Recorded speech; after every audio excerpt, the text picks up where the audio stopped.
Well, shifting focus to elections in U.S. Well, early voting has started in U.S. presidential elections where former President Donald Trump.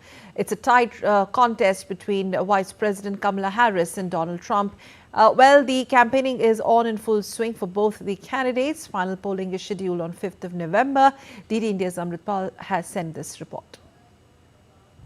With just weeks left for November 5th, the day Americans vote to elect their new president, election campaigning here in the United States has reached a feverish pitch, with both candidates, Kamala Harris and Donald Trump, crisscrossing the country in a last-minute bid to woo the voter, often trading barbs, making personal attacks, making tall promises, in Kamala Harris's case, doling out last-minute sops to woo the voter. I'm here right now at the famed Golden Gate Bridge of San Francisco. I took a stroll across this bridge to interact with the Americans, to read their mind, to understand what they think, what matters most to them as they prepare to vote on that Super Tuesday. And this is what they had to say. I think there's a few issues that really matter, but at the top of my mind is like the Democrats' response to Israel-Gaza. I think the ongoing humanitarian crisis has really soured my perspective of the Democrats, unfortunately.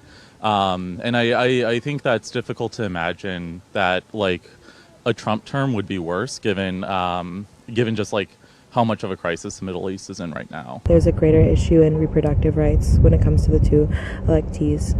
I was talking about how there is a big polarizing factor between red states and blue states, and in Florida right now there's a very difficult time in getting abortions.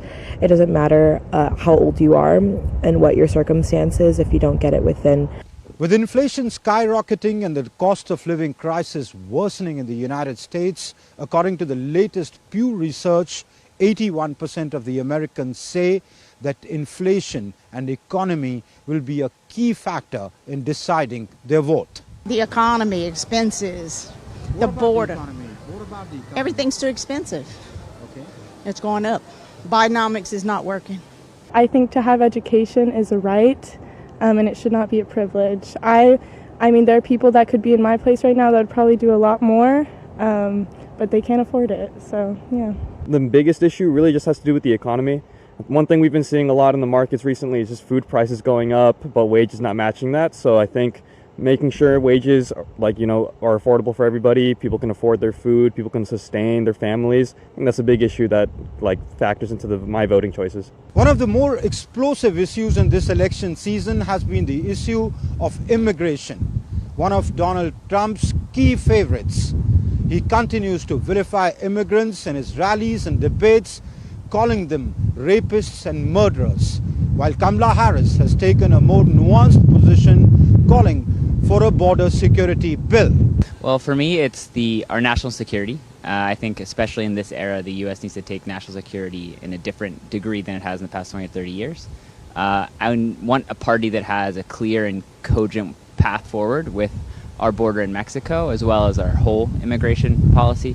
I think there's tons of people, really talented people trying to get here legally, and I think if we were able to capture some of those people, it would be incredibly powerful for us. So anyone who's thinking strategically about our immigration advantage would be huge. So you heard the Americans. Come November 5th, and we'll get to know what the Americans decide for themselves. But one thing is certain, this election is important for both candidates. On the one hand, Kamala Harris has set her sights on becoming the first female president of the United States. On the other hand, Donald Trump is attempting a feat only once achieved in U.S. history, regaining White House after losing it. With cameraman Sanjay Jaina, this is Amritpal Singh for DD India in San Francisco.